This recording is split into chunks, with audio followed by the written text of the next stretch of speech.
こんにちは、テリーです。こんばんは、ゆっくりです。ご視聴ありがとうございます。ありがとね。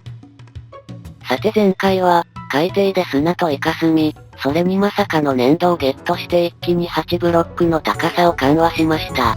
地上はもうあとわずかです。今は染料が10種類まで用意できるので、つまり粘土が十分な数手に入るだけで、平地の原木まで手が届いてしまう状況です。ここまで来てしまったら、早く上の穴からクリーパー振ってきてくれないとまずいわね。どうまずいのでしょうか。さて、あとは粘土をひたすら集めるだけですが、粘土は湿地に沈殿しているはず。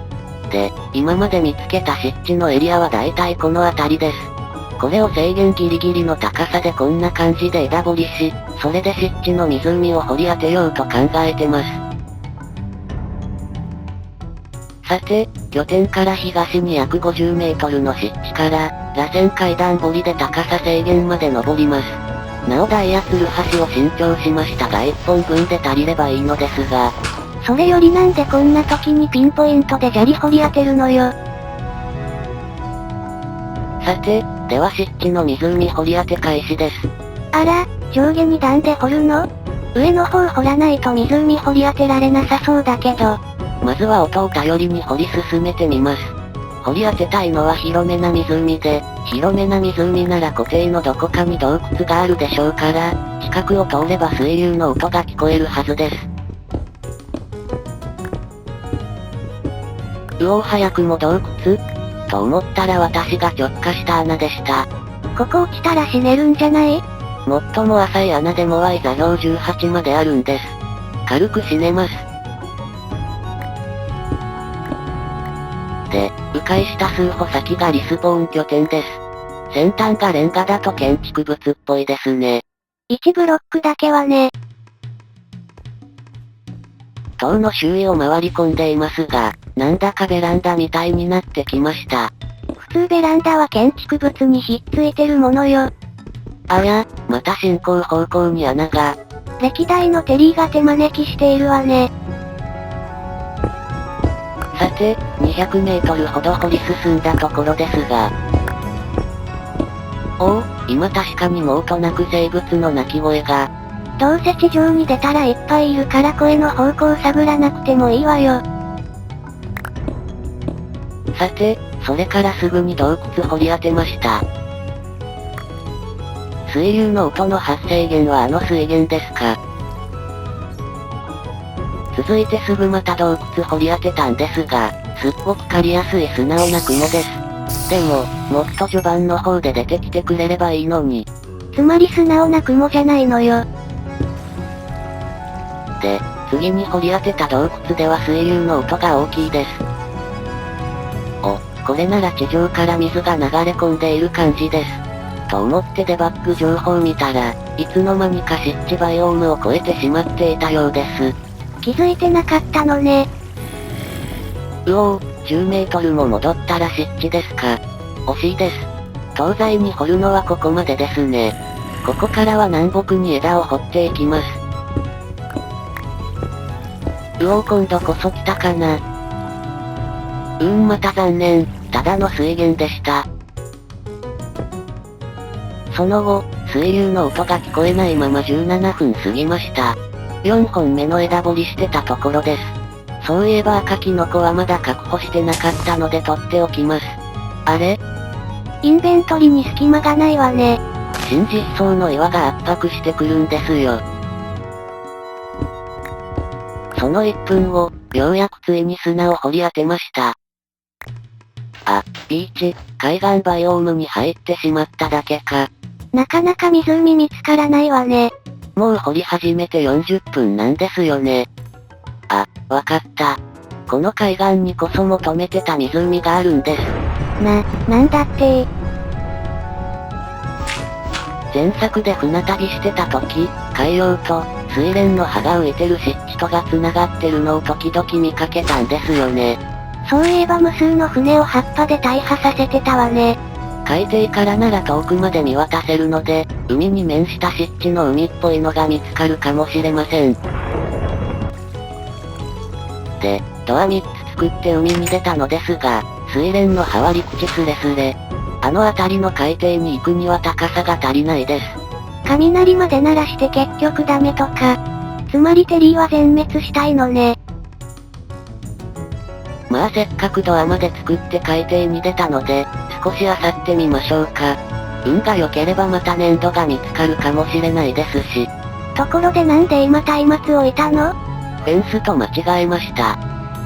うおあっちにも水蓮あるのに、どれも陸地スレスレです。まあいいんです。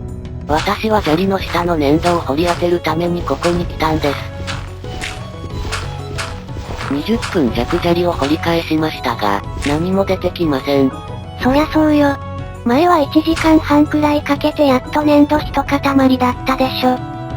でも、代わりに豚を見つけました。牛は死んだ時に見かけましたけど、豚を見かけたのは多分これが初めてです。キンボーグのスケルトンも構ってあげなさいよ。半キャラずらしで泳いでいるイカを見ると、ほんと飛んでいるように見えてちょっと面白いです。あ、なんかあの海底にいるイカ、枯れてしまいそうです。というわけでつい買ってしまいました。これでイカ墨をさらに入手し、ガラス分の染料も揃いました。さすがに海底を漁るのはもう終わりにします。粘土とか出てくる気がしません。で、帰り際にせっかくなので、海の入り口の海岸で砂を2スタックほど集めておきました。ガラス作成分ということよね。これで5つるを入手してもすぐ塔を伸ばせます。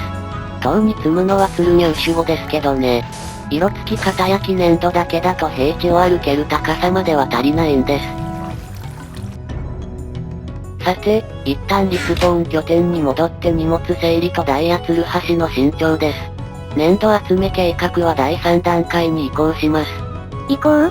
水流の音探しがダメ、海底もダメで計画に回頓挫してるだけよね。さて、拠点から50メートル東に戻ってきました。やっぱり頭上を掘り抜いてみようかと思います。と言っても全部掘ると大変なので、まあ16メートル間隔で頭上を開けてみます。今度は北の方向に掘ってみましょうか。で、その3分後なのですが。粘土ですよね。ギリギリ届かないのでデバッグ情報には表示されてないですが。第1第2計画に費やした1時間半が無駄になったわね。いえ、あの1時間半は豚を見るために費やしたんです。しかし、ここで本当に妖怪高さ1足りないが出てくるとは。まあ拠点に戻れば TNT が作れるので多分大丈夫ですけど。爆破はいいけどアイテム化するかが問題なのよね。というわけで急遽拠点に戻って TNT クラフトです。手持ちの火薬が少ないので作れるのは2つです。まだ廃校拠点に残ってなかったかな。一応廃校拠点に来てみたのですが、やっぱり火薬ないですね。何を残してたか覚えてなかったの？うろ覚えでした。まあこの辺りは忘れやすいので、やっぱりほぼ全部リスポーン拠点に運んでしまいます。あれ？今動いた音が、なんだ勝手に少し進んだだけでした。で、結構荷物の量が多いし、チェスト付きトロッコをもう一つ作っておいた方がいいでしょうね。ちなみにこれ作るのは確かこの企画が初めてです。さて、忘れ物なく荷物は全部回収しました。あ、今気づいたのですが、これ全部手で持っていけば第2便いらないですね。ちょっとうっかりって第1便のチェストが消えた？あ、こういう時こそ雷の演出すべきところよね。結局1分ほど悩んでようやく、第1便のチェスト付きトロッコが廃校まで乗ってきたチェストと入れ替わってたことに気づきました。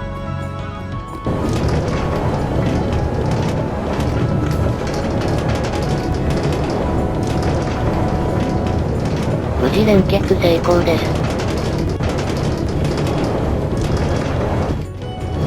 よいしょっと。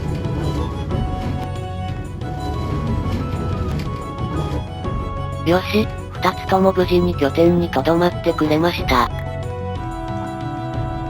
さて、先ほど粘土を見つけた場所に戻ってきました。あのフェンスの上に粘土があります。でも、TNT で爆破するなら数多くの粘土を巻き込まないと失敗する率が高いです。もっと塊になってるのを探さないと。で、3分後、あっさり手の届く粘土を見つけてしまいました。つまり TNT 作る必要なかったのね。どれだけ無駄な努力が好きなのよ。でももう満足です。少なくとも近くに2箇所粘土が生成されていたことが確認できました。多分この固定なら取り放題です。水流が厄介で案外入手に時間がかかりますが、でももう時間の問題ですね。ってこれは、こんなところに地下峡谷ですか。ひょっとしたら地上が拝めないかなと覗き込んでみたのですが、無理のようです。さて、この一続きの粘土を取り終わったところで、68個、17ブロック分集まりました。前回海底で見つけたのがわずか6ブロック分であることを考えると、大収穫です。さて拠点に戻ってきました。まずは染料ですが、手持ちの材料だけで確か20種類揃えられました。で、色付き型焼き粘土を作るのは初めてで緊張します。初心者なので白からいきます。初心者だとなんで白なの？入手しやすいじゃないですか。地下では。で、ずっと確かめたかったのですが、もし色付き粘土が染め直せるなら、入手する粘土ははるかに少なくて済むんですよね。ダメでしたか？もしかしてと思ったのですが、やっぱり大量に粘土が必要のようです。粘土焼き上がりを待って青色の色付き粘土も作りました。今クラフトできるのはここまでです。さて、お楽しみタイムです。それでは私の怨念のこもった色付き粘土を。ってこれやっぱり白じゃない気がするんですが。マイクラが白と言ったら白よ。じゃあこれは青に見えますか？見える見えないは関係ないわ。マイクラが青と言ったら青よ。大人の事情の塔になりました。さて、Y 座標53の世界です。平地の原木ならあと4メートルで手が届きます。TNT 使えばもうちょい早いです。もう湿地の湖を確保したし、いよいよ地上目前ですね。さて、収集済ブロックが48個になったところで今回はここまでです。次回はもちろん粘土大量採取、そしてあわよくば地上復帰です。懸念材料は見つけた湖の広さくらいかしらね。それではまたね。バイバイ。